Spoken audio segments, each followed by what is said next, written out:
Welcome to the Decode IPC APEX 2025 edition. We are here with Chrys Shea, who's our first guest, thankfully, because I'm guessing at least these two are nervous, so it's good to have somebody that we're super comfortable with started off. Chrys, just go ahead, tell us, what are you doing at this expo? Well, number one, I'm here supporting you guys. Thank you. Because you are bringing the fun back to circuit board manufacturing.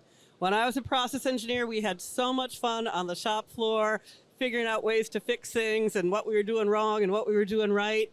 And then, I don't know, somewhere around 10 years ago, it got to be a little less fun. And when I saw you guys on LinkedIn, I was like, yes, they're bringing the fun back, you know?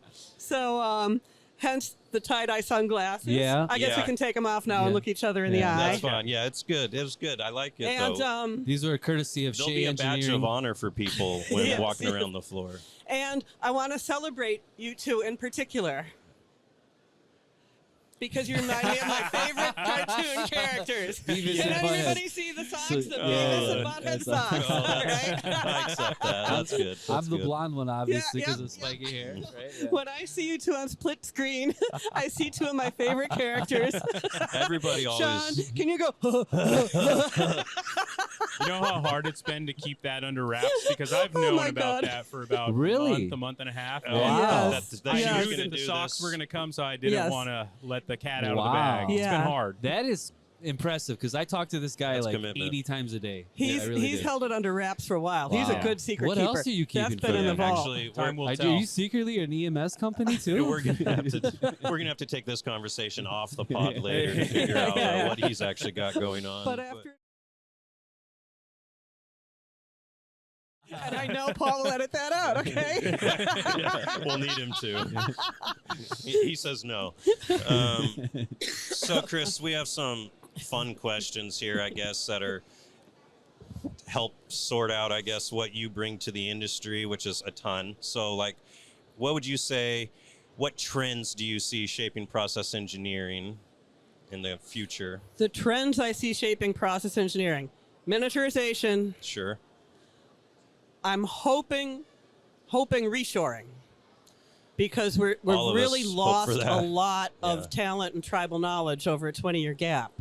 And that's why I'm so insistent, committed, persuasive to do some of this workforce development, because, like I said, I think building circuit boards is a blast. Yeah. Yeah. There's always a new challenge. Yeah. You guys know it too, right? Yeah. As soon as you get something nailed down and yielding well, here comes the next challenge. Yeah. So there's never a dull moment. And then you just get to factor in wear and tear in people. And it just, every day is a new detective challenge. So I like that. And we've lost a lot of that. In the past month, I've had 4 or 5 calls for wave soldering, because all the wave soldering talent has retired. Not a lot of knowledge there anymore, right? No. Can you go a little into depth about the work that you're doing in terms of workforce development and kind of some of the efforts that you're currently involved in, or can you not yet? I can get into a little bit of it, but it is, for a client of ours. There's plenty of content out there on the internet on paste and reflow profiles and placement rates and how to, well, maybe not how to program automated inspection as much as we like, but there's still a lot of knowledge out there. Yeah. Some of it is very correct. Some of it is a little iffy, and some of it is just holdover from the tin lead days. But that's okay. There's still knowledge out there. What we're working on is trying to get people to think like manufacturing engineers. Do I want to make the decision now with limited information, keep a line running? Or do I want to shut my line down and wait a day or 2 or 3 till I get more information? Do I want to do a big, giant experiment that's going to take me 3 months to reap 30% improvement?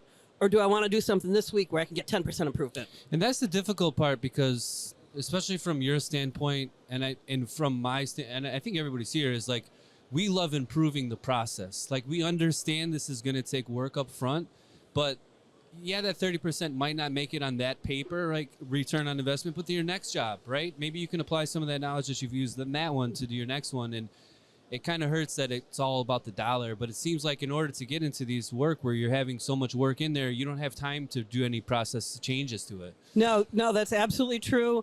And we're seeing a lot of attrition in younger people, like 2, 3, 4 years into SMT processing, because it's so overwhelming. There's so many different disciplines you have to master. Yeah. When I started 35 years ago, you know, Brutal. yeah. Oh, I was the dross queen. I wave soldered like crazy, man. And, you know, very mechanical machines. We even had Right. mechanical squaring jaws.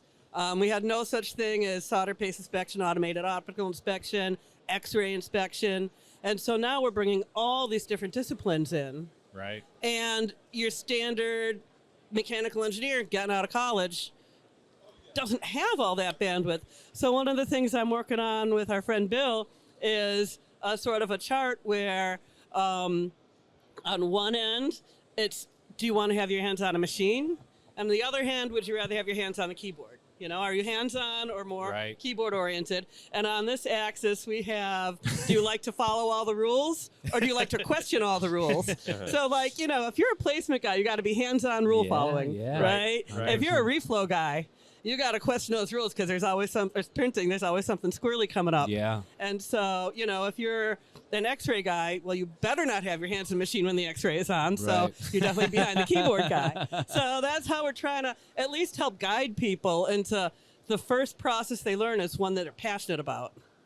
You know, I'm a huge gearhead. So if you put me on an X-ray machine, I'd be like, well, this was fun for the first week. Right, right. So It kind of reminds me of like an aptitude test we took in high school. Sure. Yeah. You Yes. know? Yeah. And and that's beautiful. match the personality with the process, Yeah. right? Yes, we actually have 2 of those quizzes where you pick one side or another. Yeah. At some point, we'll put them out on LinkedIn. You guys will have a good I want laugh to take over it 'em. right now. I want to take it right now. I've taken it. So the interesting thing about it, though, is that Have you really? yeah, I Oh have. my Yeah. gosh. And the thing is, I was like equally on one side as I was the other. Oh, like, just perfect balance. Why am I not Well, surprised? well, you know what? I'm saying it's hard to figure out the direction to go because I'm like interested in all of it.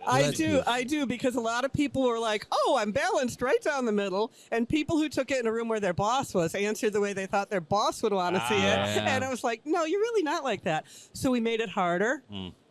I'll send you the next quiz, Okay. and we took out the middle ground. Okay. It's like, do you want to be responsible for the decision, or do you not want to be responsible, not be the one who makes the decision? Sure. So it's a little bit more no fence challenging. straddling. I love it. Yeah. Would you I rather love be it. the smartest person at the table or recognize the people smarter than you at the table? Oh, those So are good yeah, there's no questions. fence straddling Yeah. there. So we made it a little more challenging. So that's fun. I'll send it over to you. Okay, great. And I'm happy to not have to answer that on camera, actually. Yeah, because your boss is in earshot. That's true. Yep. That's true.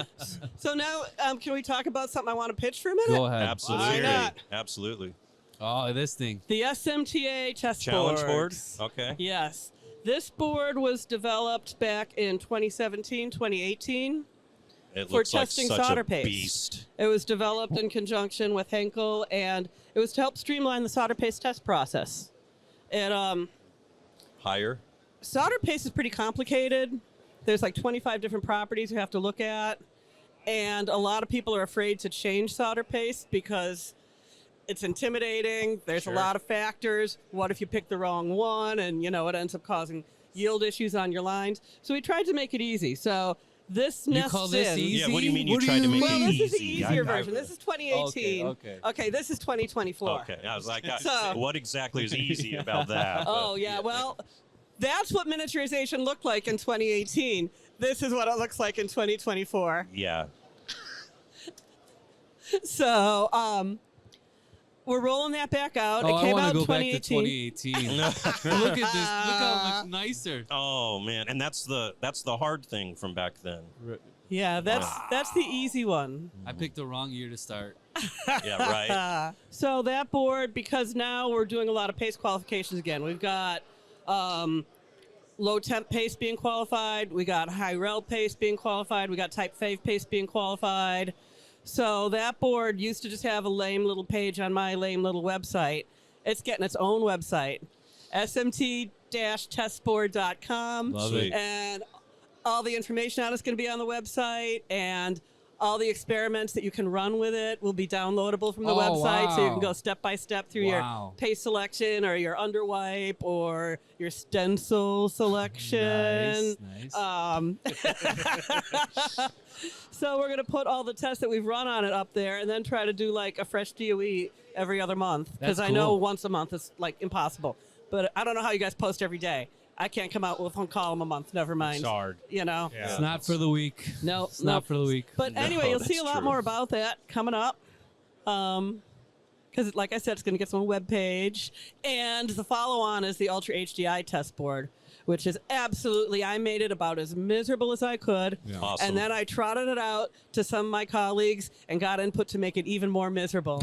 So that's about to go through another spin and get even more difficult. The Ultra POS test board. That's what we're going to affectionately call it. Yes. Oh, and by the way, we are printing this right now at Parmy. Oh, Okay. nice. Very cool. So we might have to test some stencils out on it. Maybe that new Watt laser of yours. Yeah. Just saying.